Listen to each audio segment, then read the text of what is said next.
Picked the wrong week to quit sniffing glue.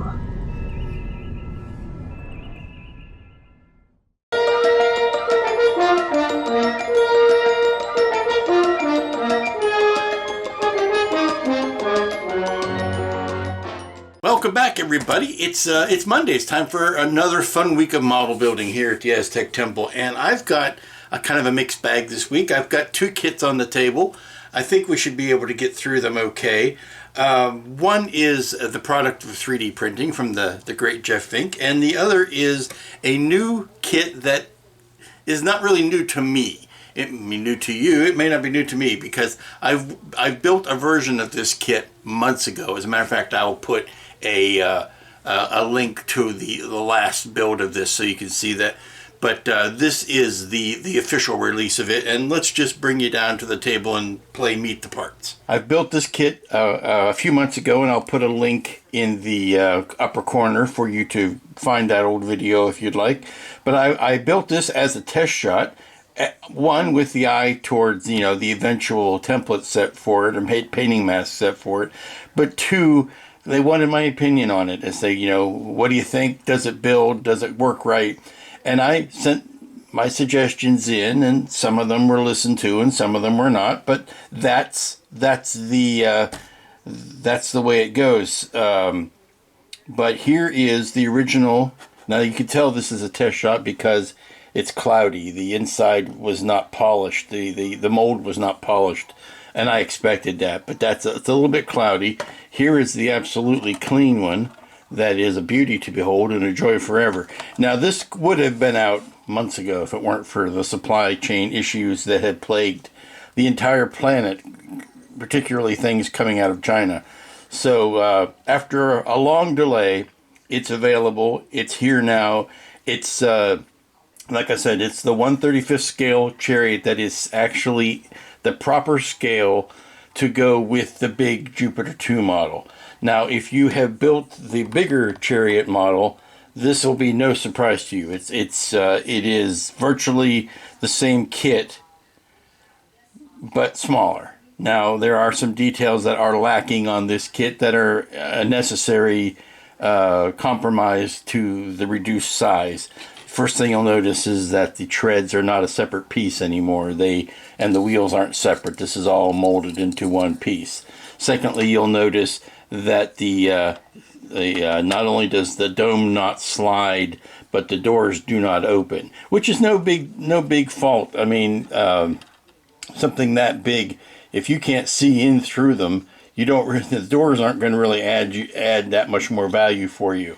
So, and if you are really good with a tiny saw blade, you could probably, sorry about that, you could probably cut those open if you were of a mind to.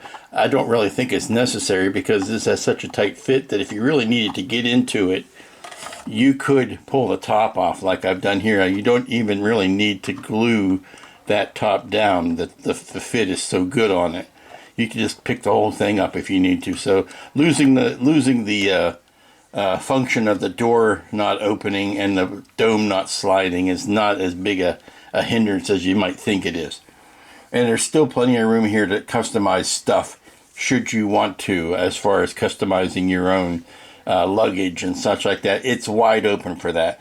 But as it is, it's a wonderful kit to complete your diorama of this scale with the large Jupiter 2. And we get fresh new figures. We get Will Robinson and we get John Robinson driving the Chariot. That John Robinson would look pretty good in the pilot chair on the Jupiter 2. That's all I'm saying. And you get an accurate robot. Again, an accurate robot that could be made more accurate if you are of a mind to do some scratch building. There's a couple little thingies around this that are missing.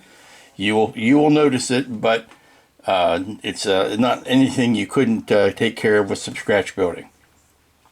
But we have all the parts here. I'm going to get ready to get them into primer so we can start putting them together.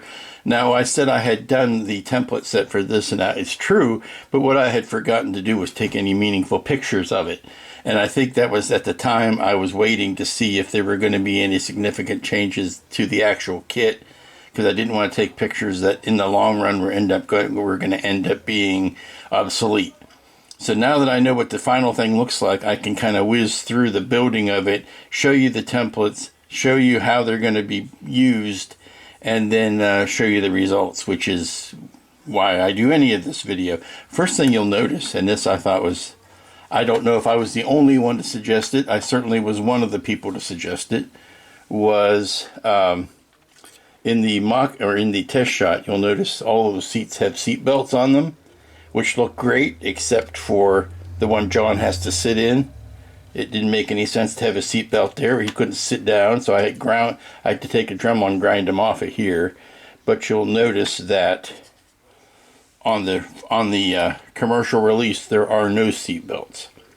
So like I said, I don't know if I was the only person to suggest that, but I certainly was amongst the ones. And so now I'm looking at my test shot and thinking, ooh, collector's item, because it's got seatbelts on it. So we're going to set this to the side, use it as our inspiration, and we're going to get cracking on the actual build now that we have the final product. I need to take this apart slightly. This is how good this is interlocking. There we go. I need to remove these parts, break them back down so that I can get a primer coat on that. Alrighty, now I'm not usually one for reading instructions. I think everybody knows that by now. And the first time, Lord knows that I've built the Chariot, there were no instructions yet. So I'm just going on muscle memory from how I did it last time. But I think it's important to note that the very first instruction that they give you, and this is, granted, this is all printed one color. This is printed in black with shades of gray. So this is printed one color. If there was a second color and that color was red, this whole instruction here would be printed in red. It is very important. Now this is due to the molding process. I can almost guarantee you, somewhere in the injection process, they had to make this compromise in order to make all of these one piece. And you can't get but so much detail from one angle on a injected part. But so they give you this important instruction. There are dimples. There are dimples here that need to be holes. If you don't drill those holes out, your bumpers will not fit. They are meant to go in there. That's a hole. That's supposed to be a hole. It's an indent. It looks like this because there are indents on the side of the Chariot as well, the side of the body. And they very carefully call these out, saying, take a tiny drill bit, drill those out. Now, the tip of an X-Acto knife would also work.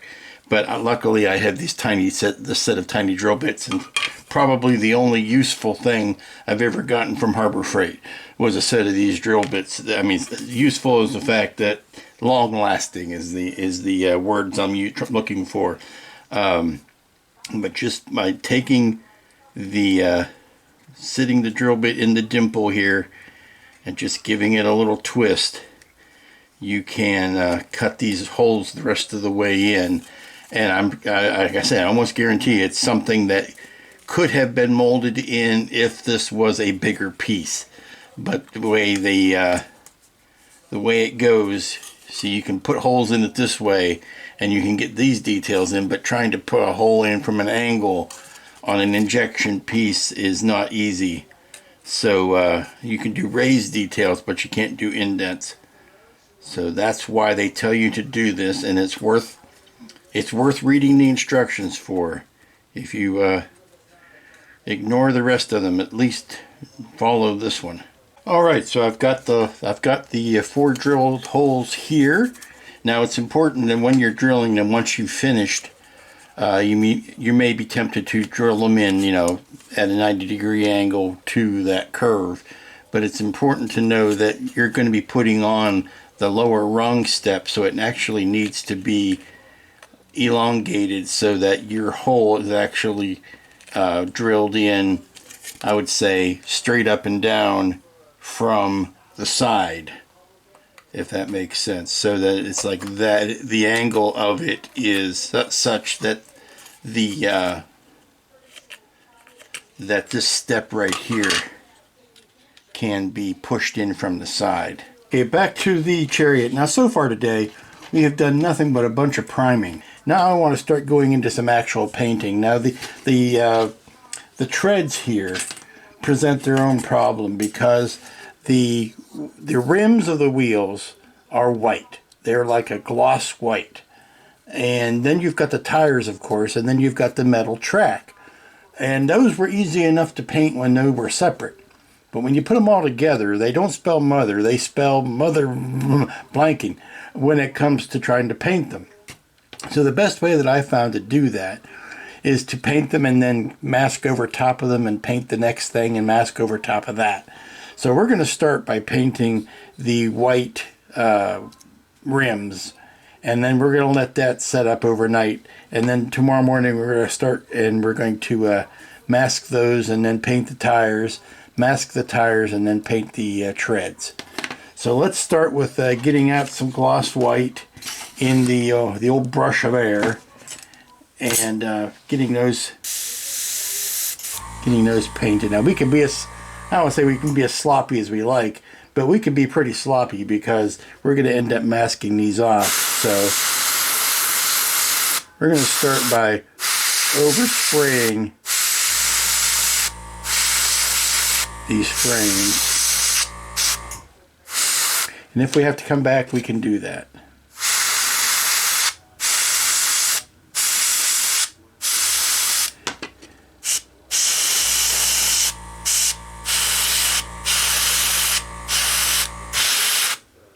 And then there's that silver or that metal gear in there that is the drive gear. That's just a metal color like the tracks are. Good morning, everybody. Welcome back. It's Tuesday, and we're continuing work on the Chariot. Now, I don't know about you, but I have a devil of a time getting a good coverage with orange paint, which is unfortunate when you're in the Irwin Allen world because every other thing is orange. So I've been dealing with that. It's taken a couple different coats and a couple different manufacturers to get a decent orange on everything. Although the nice thing about it is I'm getting a very dimensional orange here. It is got nice variations in the tone, but that's for the inside. I wanted to address these treads because I have put the masks over the white rims, and I've gone ahead and painted the rubber black inside everything here. You can kind of be sloppy with it. It's basically, it has to be everywhere. But I've got those, now that I've got the rubber black on there and that has dried, I'm going to get ready to mask the tire part off now, and so that I can paint the treads around it. And I'm going to do that with just a light dusting of a metallic gray. The black color I don't mind at all, but I just want to make it a little bit more metallic, but I want to keep that color off of the tires. Alrighty, I'm getting ready for the metallic gray coat, and I've just got the wheel masks in. You can tell, let me see if I can make sure that that's showing up well on the camera. You can see they are flat top and bottom because the wheel is actually inside the track, so you're not going to see the full rounded wheel, so that'll help you with the placement. They don't have to block every last little thing. It's just basically something to keep them clean. The rim masks are still there. I have not removed the rim masks either, so those will both probably come off at the same time. And I've taken the strips and I've outlined the areas with the strips and then filled in with tape. Rather unfortunately, the tape is also yellow, so it makes it harder to see. I use what I can find, and sometimes I can't find the purple tape or even the green, so yellow is what I've got.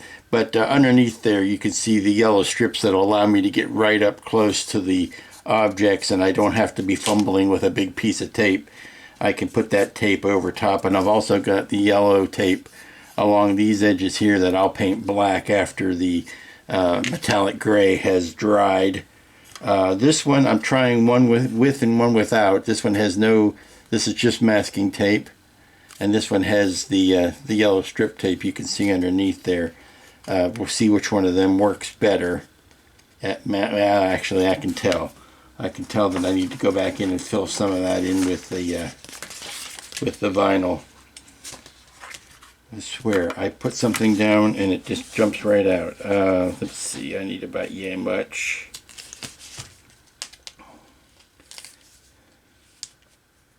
And see, I'm a bit out of sorts today. I went to the chiropractor this morning, and which went fine. I like my chiropractor. He's a good egg. But setting up my next appointment, and 12 weeks from today is it's Memorial Day weekend, folks, which means Wonderfest is right up on us. And I had never had it put in such stark terms right away that it was coming up so fast. So that freaked me out just a little bit. Alrighty, I've just done the metallic gray pass on everything. I've got the inside of the treads. Of course, you can see I just dusted the treads. They don't have to be all that plastered with the paint. The masks there did their job. They protected the rubber black tires. Got the bottom of the tub. Now there's no reason to paint that area there because that's where the drivetrain assembly goes. So there, that gives you some nice place to handle it too, because you know the paint isn't wet right there. And I've also done the inside. I've done the robot base, and I've done the control console and the centerpiece there. So we're at a place where everything needs to hang and dry. Oh, I've also done the undercurrent of the curtains, because I want to do leave the metallic gray for the wrinkles, but then do a dry brush of a high chrome silver to give you that foil look. Just doing a bit of canopy masking before the hard stuff starts. And what I wanted to do was to mask off the area here that you need to paint from the inside to match what's painted on the outside. Okay, so we're going to finish today like we began, and we're going to be taking the masks off of the wheels now. This is taking both the wheel mask and the hub mask off at the same time, since they are stuck together. And you can see this is ready now for weathering. I've done the metallic gray on top, that we can run a wash over that to bring out the tread. We can also go in here with the mud and whatever we want to add to the tires. I want to hit that gear, the drive gear, with maybe just a little bit of a dry brush of a highlighting silver. But that is a very clean paint job now. Good morning, folks. It's Wednesday. Welcome back. How you feeling today? I'm doing a little bit of dry brushing over the treads. I've got them installed on the tread runner here. Now, once you have painted all of this up and you've got it attached to the central shaft here, you'll realize how useless it was to work on anything on the insides, because you're never going to see them. But you know they're there. You know you've done work. And that's what all that matters. Now I'm just taking a dry brush here and hitting the tops of the treads here, just giving them a little bit of a shine. This is my favorite Model Air Chrome that I'm using on a dry brush. That's funny enough. That's why they call it that. And I'm just hitting some of the top spikes. Now, I do want to go in there at some point and put a wash and some gunge around the wheels, because that's natural. Even though the Chariot not used all that much, and I would imagine the Robinsons having next to nothing else to do other than work on the ship. Probably spent a lot of time cleaning this thing, you know, so it's natural to assume that they would have treated it like the local fire engine and washed it off when they come back, that sort of thing. So it's not going to have too much dirt build up in the wheels, but maybe we'll put a little bit in there just to liven it up some. Alrighty, so you can see we just by doing a little quick bit of dry brushing, it gives us all kinds of dimension and character to these stock parts, and now the curtains look a little bit more interesting. So we're going to put these over to the side and go see how the tub is progressing. I noticed one thing here. I'm starting to work on the outer tub, or the outer canopy, and it's something that everybody's going to notice, and not much we can do about it at this point. This is missing. There should be a raised bit of canopy on both sides here. I don't know how that slipped past quality control, but it did. It can't be a molding issue because all the rest of them are here. It just got left off. So that was something that we need to either paint in. I wouldn't try taking a thin strip of anything and trying to add that because of this being a clear part. You might end up fogging the rest of it up or messing it up somehow. So I think maybe just painting it in will suffice. Alrighty, I've just taken a few quiet minutes here to work on painting up the figures. Now they are a symphony in purple. Purple velour. Only in the 60s can you find purple velour on a national television show. And of course, father and son have variations of the same design, although John has a more of a lavender look to him.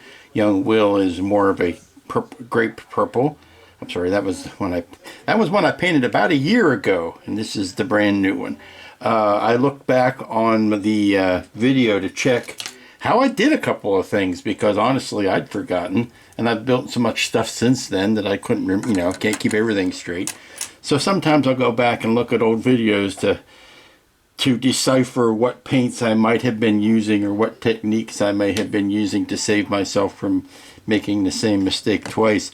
And I realized that was it was about a year ago, almost to the day. It was March of last year, I think, that I did the first one of these. So I'm a little bit rusty on it, but they're coming out nicely. Now, I noted at the time, and I'll repeat here again, that because of the clothing that John is wearing, if you were of a mind to, you could paint this guy up in blacks and neon green and make him a Dr. Smith. I think the figure would support being painted up as Dr. Smith if you wanted to do that. Although Dr. Smith, I don't believe ever would be caught dead driving the Chariot. He more than likely would just be cowering behind it. But I was looking for the purple that I used, and honestly, it had been sitting elsewhere out on the table, and that tells me that I have not opened up this particular pot of paint in about a year, because this is the only thing I remember ever using it for. But now I'm just going back and touching up some of the sloppiness where the flesh color has slopped over onto his jumpsuit color, or the belt color needs touched up. But yeah, this is nice. It's not nearly as frustrating as trying to get even coverage with the orange, and it's allowing me to go in with these tiny brushes. Thank you, Phil, for the tiny brush, and actually get some detail in here, and maybe not have to paint everything 3 times to get it to work. So much cleaner and neater when you can get it done right the first time. Okay, we're back. We are masking off the silver stripes, or the chrome stripes, on the bottom before we can finish this up, like putting the seats in and all of that, adding the tread section over here. And it's going to be up to you of what your tolerance for pain is, because I can only see doing this like one side at a time. Now, it's true, I could probably do the back and the front at the same time, because they're not going to be touching each other. But once you start getting into wrapping these areas and closing them off from paint, you're undoubtedly going to be running into other panels that will also need to be masked. So, yeah, I think I'm going to retract that statement and mask the back off at the same time. And then I can do both of the sides. Okay, so I wanted to show how much of this you can do with the straight strips that come in the template set versus what you're going to have to fill in with your own masking tape. And basically you're using these longer strips and you're cutting them to length as they go on. You peel up one of these longer strips and then you lay it down and trim it. Lay it down on the side and trim it as you go. And then once you've got this much done, I'll go ahead and do this one here to show you. Once you've got this much done, you can fill in with the masking tape, which is frankly cheaper. You're not spending all your vinyl on stuff that you can be filling in with regular tape that you can find at the store.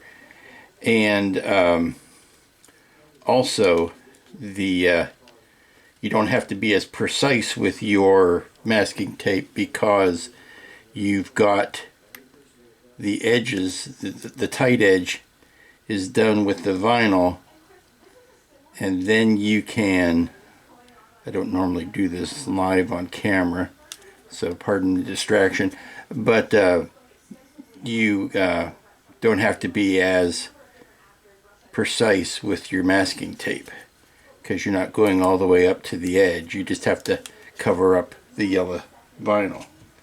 So let me peel off some tape and finish this up, and then we'll be ready to do the silver painting. Alrighty, I've got the silver sprayed on here and on both sides. I can already tell you I'm going to have to touch up this black again because I oversprayed onto that, but that's an easy enough solid thing to I can remask that and hit that with the flat black. That's not going to kill anybody. But let's take this off and see if this is going to be a good and workable solution. Alright, now I've got the tub ready to finish putting the chairs in and stuff like that. I've got all of the chrome bits highlighted, got all of those painted. I've got the bumpers and everything ready to go on, ready to put the base on. And this is the point you have to ask yourself: is it really worth masking these off and painting them? Well, I really think that it's worth masking at least the very long ones, because you run the risk of not having a very steady hand when you're painting that. For these smaller short runs, I think you could do those by hand if you had a tiny brush. These guys I would probably mask off, only because again, you want a steady line going around the angle or around the curve. These short runs, I think you could get away with painting those by hand. But I do think it is worth masking these curved ones off. So I'll leave it to you. Well, I have no control over how you build your model. I have to leave it to you. But if you want my 2 cents, I would use the masking for the long runs and for the curves. But maybe the shortest ones, I would try doing those by hand. I just don't see the return worth the return on that.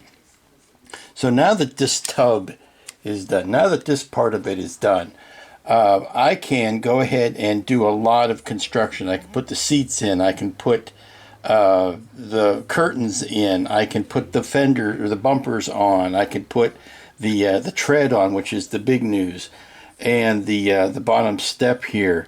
So I think what I'd like to do, I also went back in and remasked and resprayed that black there to take care of the boo-boo that I made. At this point, I think we are good to go. Now this is turning into an ugliness, so I think I would like to do one more masking and just do a nice light spot of the orange straight up the middle there. Alrighty, it's getting around or close to quitting time today, so I have to decide what's the last thing I want to do, and I think doing at least one side of these curtains would be a lovely way to finish. It would be, I could draw a curtain on today's work by doing one side of the curtains. Alrighty, so the passenger side curtains are all in. Now I've put the canopy back on, and I've tilted the whole deal to the passenger side, because what I want to have happen is I want that I want the glue to dry, but as it sets up, I want these to be leaning against the outside wall, so that they're in the right position when I take the top off of it. Good morning, everybody. It's Thursday. It's the gateway to the weekend, and work is continuing on the Chariot. Now, overnight, all of these curtains have dried into place. So we're going to do, first thing today, we're going to basically do the same thing on the other side. We're going to put the curtains and the guns on that side wall, and that should finish up the interior pieces outside of putting John in place. We've got John here to go. I have chopped off the top of these two control sticks so that it looks more natural when he's sitting in there. He actually fits over top of them. We've got the scanner to go in, which is this boy right here. I'll add some color to the front of that, and we'll pop that in place, and that's meant to slide back and forth, but it usually sits up here close to the front. And I've decided not to, I was going back and forth about whether or not to put the robot torso on the back here, and I think I like him out standing by himself, so we're not going to put that there. As I said, that would pretty much finish the inside of this tub. Then all we have left are the spotlights and the fenders to go on the outside. I'm wondering, well, that's a lot of little fiddly delicate work, so I kind of want to have this big stuff done before I go about adding that tiny detail. Now, I've also been working on the luggage rack. I went back in and masked off these inner recesses here on the framework so that we could get a nice contrasting black in there. It's up to you how you want to do that, whether or not you want to make them black, or whether you want to leave them orange, or make them the color of the suitcases that are behind it. I figured it was just a good opportunity to make them black and kind of leave it at that. Let me peel this off here. And the only thing we need that's remaining to do on the luggage rack here is to paint in the straps that are going to keep everything down. I think I'm just going to freehand those. I don't know whether it's worth masking all that masking just to... I've gotten pretty good with this tiny brush, so I might just take some silver on a tiny brush and paint those in. But this is almost ready to go. So let's go ahead. Now I need to do one thing I did yesterday to all of these curtains, which was to pull the paint, sand the paint off of the pins here, because as I said yesterday, these holes are mighty tight as it is, and it needs to, if we can get the paint off of them, they'll make them slide in. Now when you put the glue on it, it does help lubricate the part, and they do slot a lot easier. I'm just taking off a little bit of the sprue here now. I might need to run a sanding stick over these. They did not come off very clean when I clipped them. Okay, I'm taking advantage of a little downtime with the curtains and the rest of the Chariot. Oh, I almost said pod there. The rest of the Chariot to work on B9, and I decided to make him freestanding rather than have his torso be inside of the Chariot. So we've got a nice little freestanding B9. Now, if you were of a mind to, you could light that. It was produced in clear so that it could be lit. Actually, it's probably produced in clear so that the bubble and the neck collar would be in clear. Because if you had done this in an opaque, if you'd done this in the orange plastic or the gray plastic, it would have needed to be painted, and they probably would have painted it white and it would look bad. So cast it, put it with the clear parts. That makes all the sense in the world. And if you wanted to, you could put a little orange light in the mouth and put a little telegraph key button out somewhere where you can make the light go on and off. You wouldn't want it on all. You wouldn't want it on all the time, because that's basically just the robot screaming. If the mouth is lit up all the time. So I'm going through and picking out some of the grays and the silvers, and then I'll put the nice bright red hands on there. And I'll probably paint with the clear orange. I can paint the mouth with the clear orange. It won't be bright like it's lit up, but it'll give you an indication of that. Alrighty, I've got the Chariot up on its back like this right now because it is bumper time. We've got 4 bumpers to go on the front. We've got 4 bumpers to go on the back. So let's go ahead and get those off of the sprues now. There are larger ones. For the ones on the front are larger than the ones on the back. So I'm going to go ahead and do the front ones first. I've got my very sharp nippers here, and I'm ready to cut them off of the trees now. There may be a little bit of paint touch-up that has to happen in the area where the connection point is, but at least that is better than trying to paint these after you've already attached them. That way it just lies madness.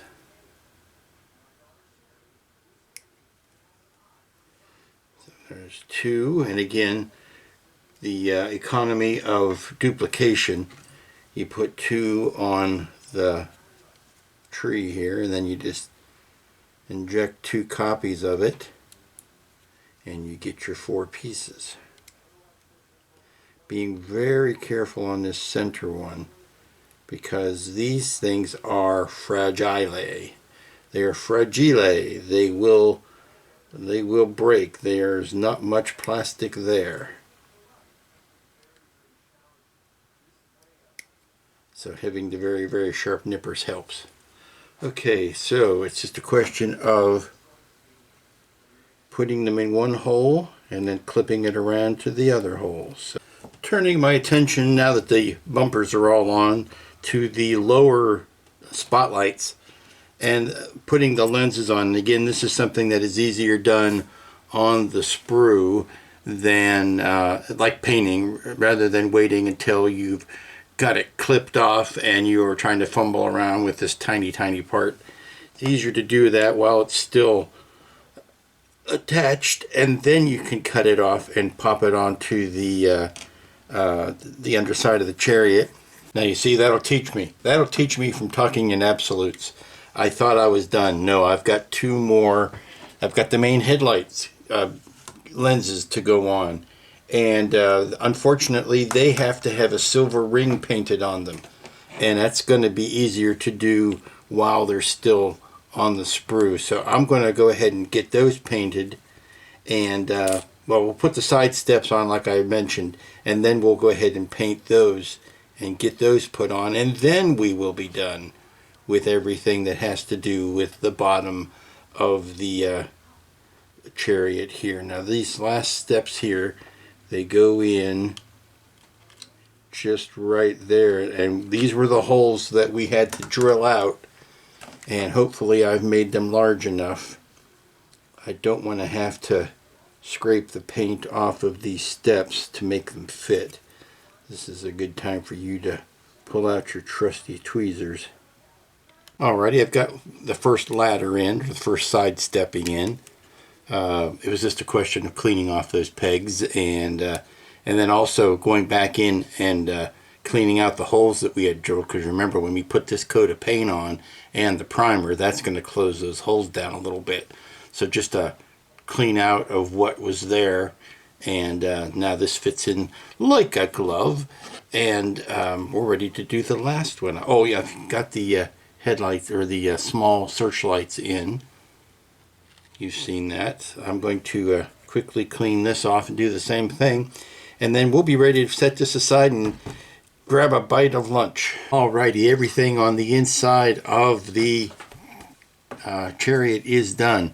I have yet to pop John in place, but that's it, and that can be done practically at any point. But all of the spotlights are on, all of the headlights are on. Now I would recommend to do something I didn't do, it's rather plain behind the headlights, and if you're not lighting them, you might be better off painting the area behind that either white or silver, bright silver, rather than the dark, because you can see straight through there and it's not a clean look.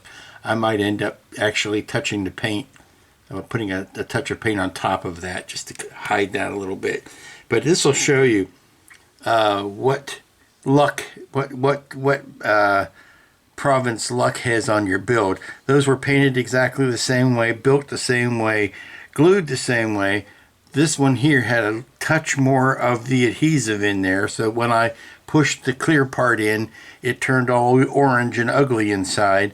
But this one is as near perfect as I could imagine, and everything was done the same, except I had just a little bit less adhesive on that. So when I pushed the lens insert into it, it didn't cloud up like this one did. But those are the things you have to live with. So the outside of the canopy, this part of the Chariot is done. I'm going to sit John back in place here and put him in his chair. Young Will is going to stand next to the robot. I've been working on the robot off and on. I've got a bluish gray coat of paint here that is basically doing nothing but evening out, because I was finding that the silver, it's acting as a primer. I was finding that the silver paint, or the metallic paint that I wanted to put on there, it was just sliding around. It wasn't laying flat. So by putting a flat paint over it first, to act as a primer, I think we're in better stead now to put the brighter silver over the tread section and the torso there. The legs are pretty much done, and the arms are pretty much done. I've yet to do the hands and a lot of it, but bigger chunks of it are getting done.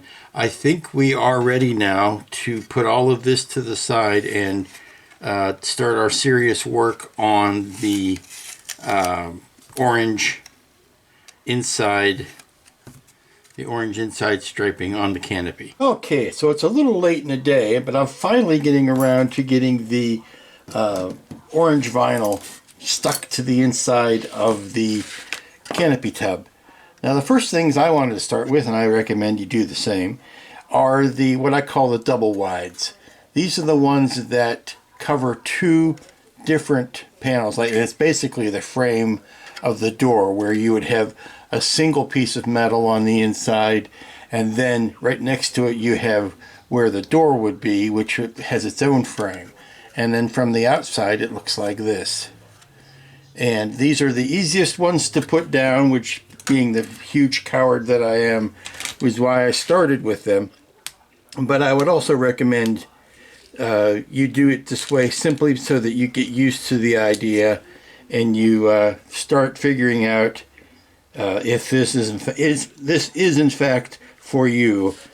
What I like to do, and what I recommend, is that you put down like a white piece of paper towel, like I've done here, because it's going to make it a lot easier for you to see through to what you're doing without any distracting. Since this canopy is clear, you're not being distracted by what's on the other side. You are simply seeing the white here, and you can see the demarcation of the lines that you need to be following. And then once you get into the groove of it, it actually starts to go fairly easy. Now we have overhang that you will be trimming off after you get all of the pieces down. But the nice thing about this extra length is that you can pick it up by that, and then if you poke any holes in it with your X-Acto knife, that's the area that you can trim off. Now see, that one went wrong, so I'm starting again, and I kind of lay it in place, sort of like how you're doing a decal. You lay it in place over where you want to go, and you can kind of drag it into place, and then simply put it down with press it down with your finger. And of course, it goes without saying that you will want to have cleaned the inside of your canopy really well, degreased it, and get it ready for the vinyl to go down. And like I said, it goes better on a non-greasy surface. So we've got the 4, don't mind this, I'm jumping ahead of myself. We've got the 4 main straight pieces down. We've got 2 to put over each of the doors, and you can use the same stuff, even though you will have to trim it. And you can trim it in place. I recommend you having a brand new and really sharp X-Acto blade in your knife before you get started here.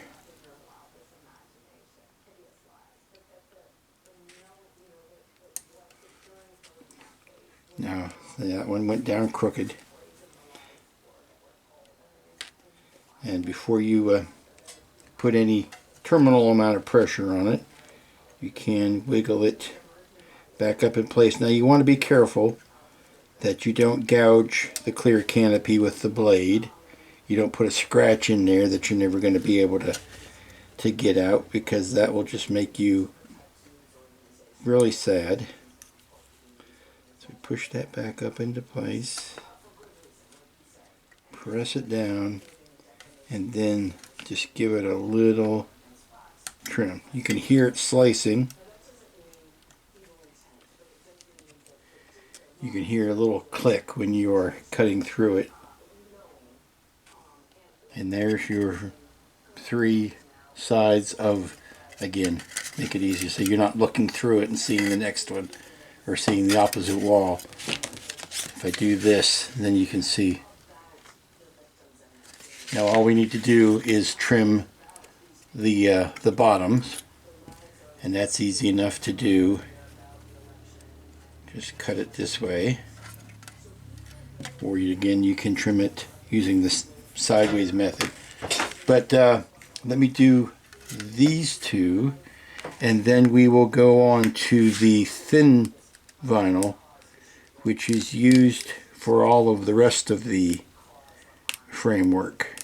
Alright, I've started working with the skinny strips, and starting from the front, you take one and you balance, or you start it here and you kind of work your way to the back. Now your best friend in all this is going to be a good pair of tweezers, because you might have to pick this up and then reposition it and then kind of flip it over and see as you're putting it down that you're kind of straddling the raised bit here. The idea is that the orange vinyl is wider than this chrome strip, so you will see it through the top, and you will see it on either side of the chrome. Should you choose to paint the chrome, you will see that framework around it.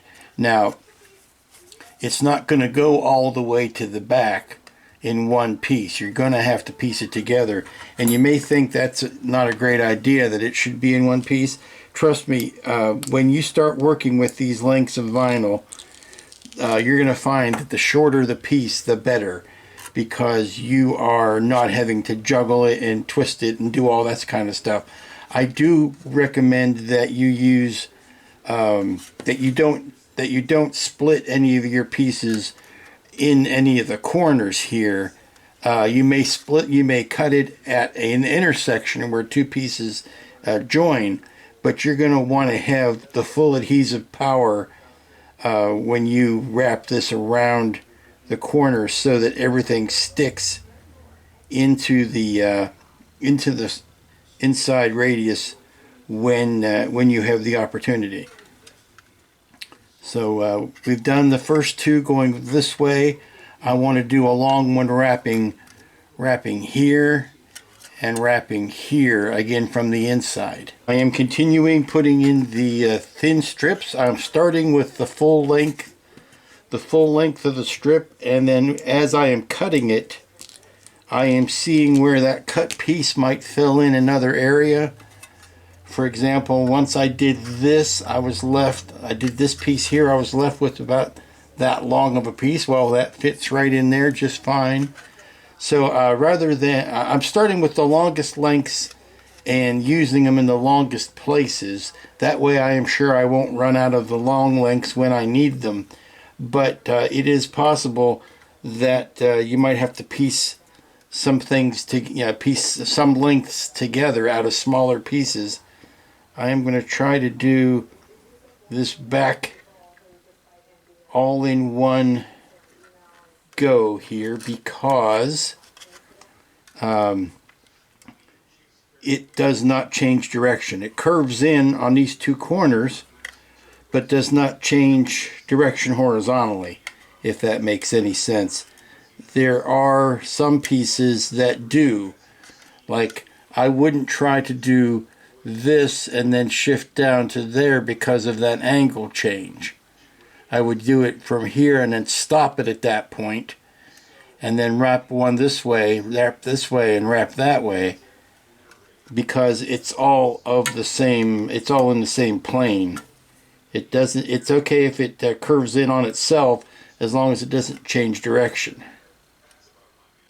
Okay, here we go. We have a completed orange pinstriped inside. Again, it's tough to see with it being clear, so let me pull the white paper towel and put it inside so you can see that we've got all of the girder work done with the orange vinyl. Now, oops, there's one little spot. I just found one little spot. I'm glad I did that check. One little spot right here that was not covered. Now this took, let me put that last piece in, and it helps really on the inside if you overlap. If you have to splice a piece and put a little patch in, it helps if you overlap both sides by, oh, I don't know, about 1/8 of an inch. That way you have solid vinyl. Vinyl sticks to vinyl better than anything else. So if you can overlap it to where it's sticking to itself, it will thank you for it. We used, let's see, 11, 12, 13, 14, we used 15 strips. But you, let's see, 1, 2, 3, 4, 5, 6. There's about 8 more strips that I haven't even touched yet. And that is what you can use as your fudge factor. If you, this is pretty much what the set would look like. There are 4 of the fat pieces we didn't use, and there are 6, 7 pieces of the long we didn't use. So there's your fudge factor, but that gets everything done on the inside. And if I pop the dome in here, you'll get a good look at how everything goes. Now, you could, and I don't think anybody would fault you for it, you could leave it like this and say, hey, we're done. I'm not going to paint the silver stripes on the outside.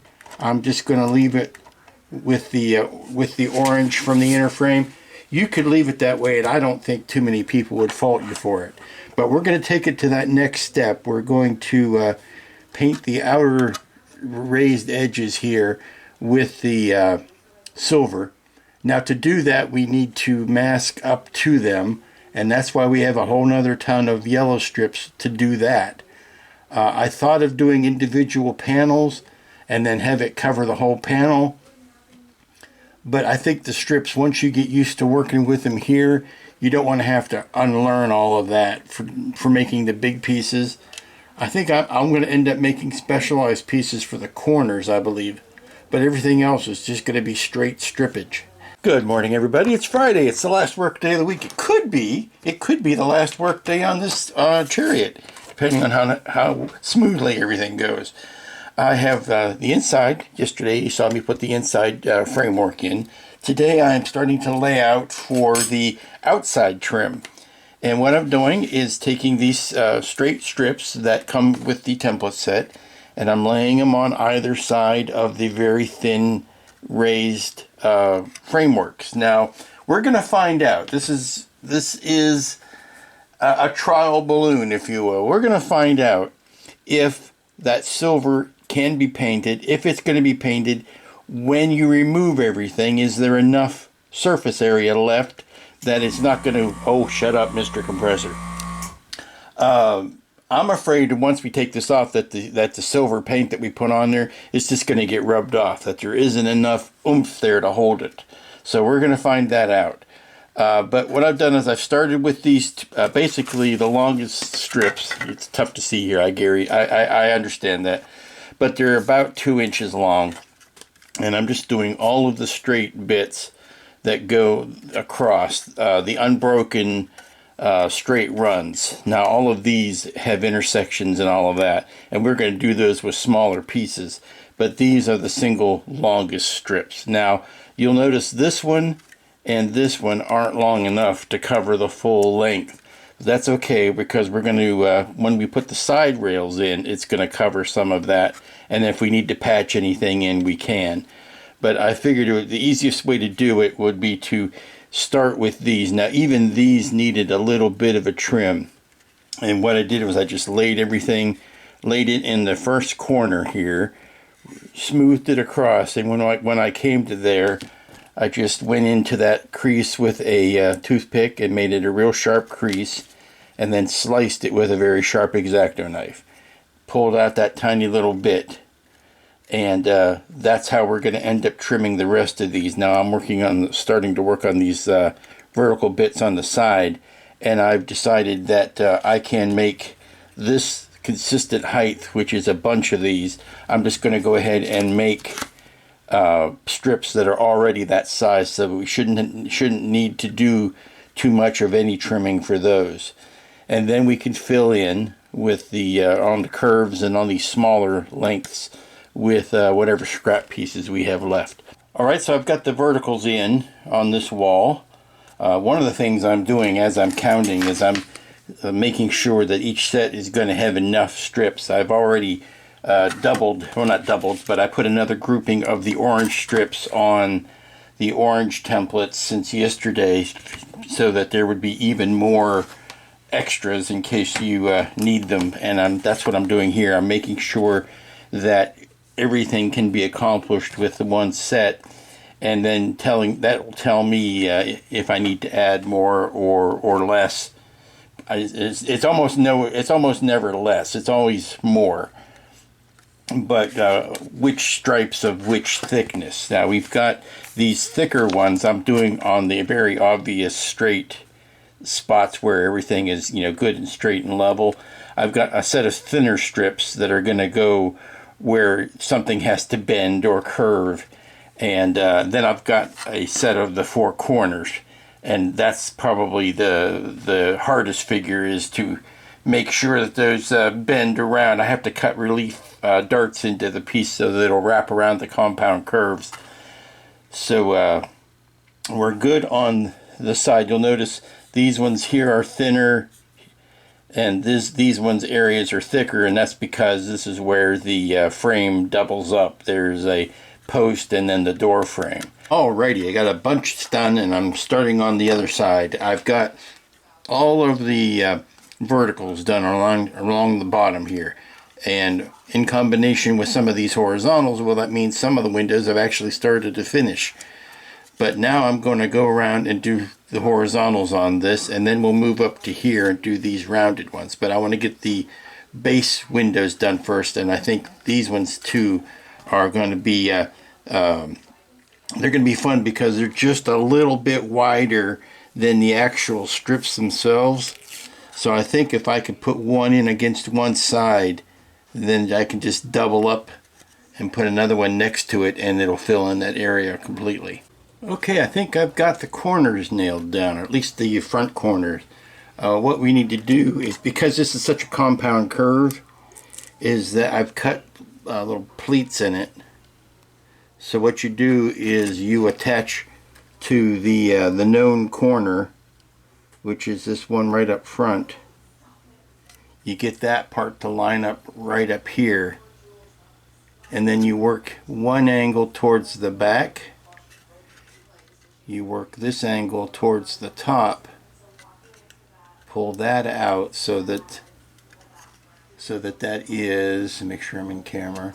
Pull this area out so that that's overlapping, and then now you can lay that flat down on the bubble. And you will have to trim this, so having a very sharp X-Acto will help you. This is in the front corner where it should be. Push that up, push that around, and then you just let this overlap the top. You'll see a little bit of a line there. Take the Q-tip, or the Q-tip, take the toothpick, push it into the crease.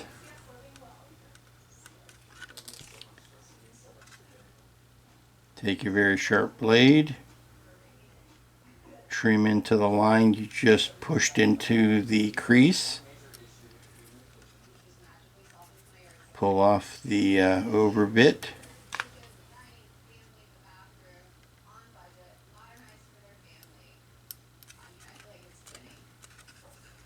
There you go. See, you will have to cut just that top of that tip off. If you run into any overhang here, just run the Q-tip, or Q-tip, run the toothpick. Yes, it's been a long week, kids. But just run that area in there, do a little trimmy. And it's the part of the template is a little bit oversized, so that you can trim it to fit, which is so much easier than trying to get it dead on the first time. Okay, we are done with the vinyl striping. Hallelujah. All around the sides we have got, oops, no, I just spotted one. I spotted two. See, this is why you have to pay attention to what you're doing. I thought I was done. There are two more strips right here that are not done at the bottoms of these doors.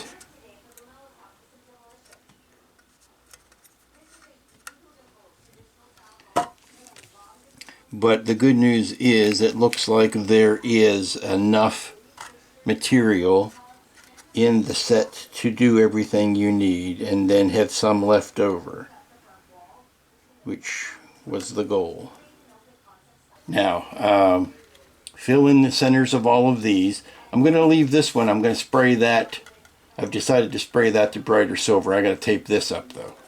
But I also want to put something underneath the bottom of it that will protect it from the inside, but not so sticky that it's going to pull up the orange tape. So I'm thinking I'm just going to ball up some paper towel and shove it up in there just to keep the overspray off.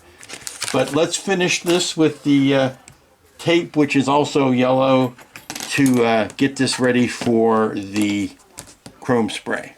Alright, so now it's time for praying and spraying, or spraying and praying, whichever way you want to take it. It is ready to have the silver put on. I've got all of the painter's tape down, blocking all of the places I want to keep clean. Now the nice thing about putting on the orange stripes first is that it makes it very easy to see where your paint is going to go. If I had waited and painted that over clear, it would be very difficult to tell.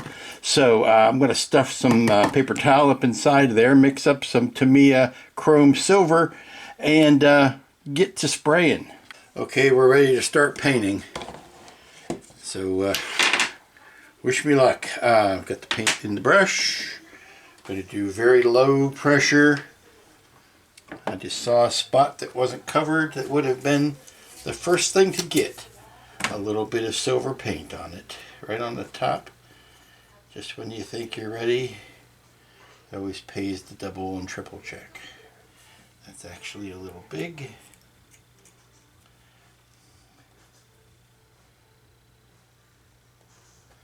That's better. So if I can see an orange line, that means we're good to paint.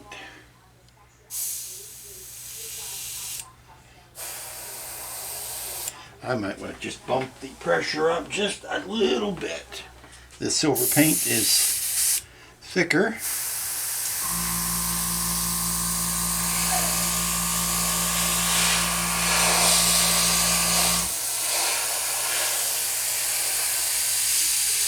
But I tell you, I'd rather go over it twice with lighter coats than for it to be real soupy and gloppy in one coat.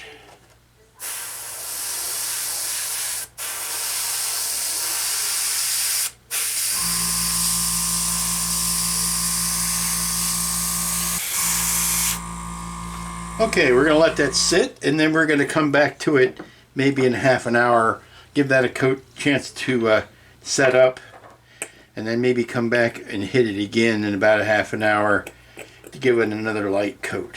Okay, I'm almost ready to take the masks off. I've gotten all of my other ancillary parts painted. Got the robot painted up, he looks good. Got Will and John painted up, they look good. Got the luggage rack painted, it's ready to go.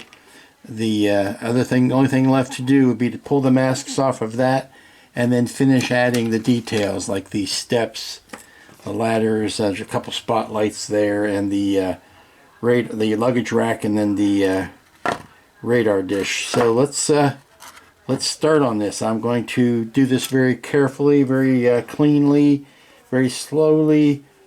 I'm going to start from the top, work my way down. Probably have to wash my hands at least twice during it because silver paint sticks to your hands. So we start pulling this off. We go backwards. We take the painter's tape off first, and then we take the mask or the vinyl masking off. I'll probably do the top part here, then go wash my hands and do the sides. It's coming out very cleanly though, at least.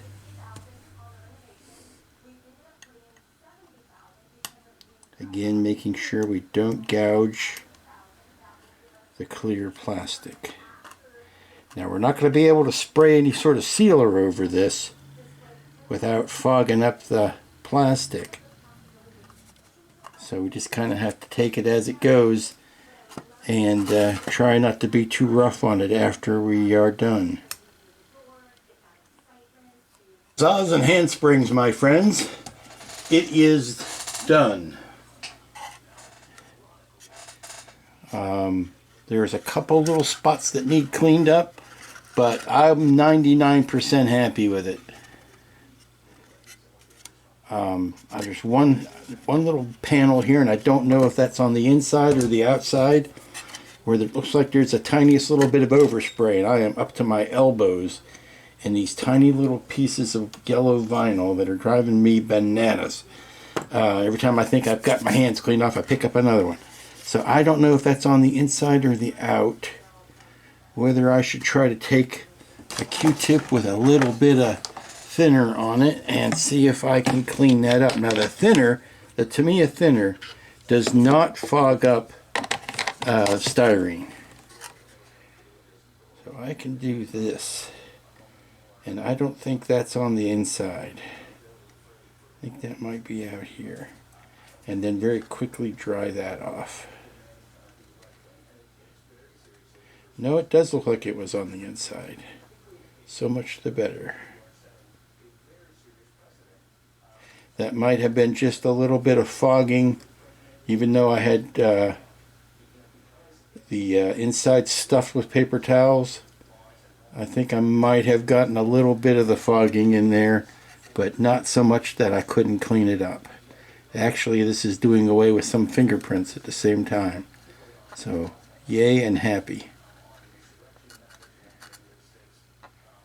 So the last bits of things to do would be to, see, now I gotta touch that darker paint up, would be to go ahead and put the roof rack on and the steps and then set the whole thing on top of Old Smoky here. Actually, you know, I think I might want to put this on here first and then put all the tiny details on it. Let's do that, because that'll give me a better surface to work with. Well, what a difference a year makes. Here are the two Chariots, the 1/35th scale Chariot from Lost in Space. Now, this is the original test shot from last year. Most notable difference is you'll see that the canopy is kind of foggy because at that time the tooling was not polished. It was only a test shot. So that's why it's not as clear. Now here, a year later, we have the finished production run of the 1/35th scale Chariot with Will Robot and John Robinson. And you can see what an improvement over the test shot, having that canopy being perfectly clear at this point, and a nice backdrop to go behind it. Certainly dresses it up. You know, this is the 5th Chariot that I've built. I built 2 of the bigger Moebius Chariots. I built these 2, obviously, and then the smallest one that comes with the Cyclops kit. And I'll tell you, after building 5 Chariots, if I get 3 or 4 under my belt, I might get pretty good at this. So I'm pleased to announce that the template sets will be ready as soon as I finish writing up the instructions. You should be able to hear about that on Steve's site in the coming weeks. And we'll have another Chariot in the books. And that's it. That's how we do these things this week. And I was kind of surprised to realize that Chariot, the original one, was so long ago. It seemed like just yesterday. But we have a finished Chariot. We have a good way to paint the silver on there. We've got a good way to show the orange on the inside. That's what the goal of the week was, and I think we've accomplished it. So until next week, what I promise you, we will get back to the recognizer. I got something in the mail today that I wanted to order to make that recognizer just pop that much more. And I think once you see it, you'll understand that it was worth the wait. So until next week, when that's what we'll be working on, y'all be safe, be good, be smart, be good to each other. Don't just be good to each other. What good is it to just be good to yourself? And we'll see you here next time.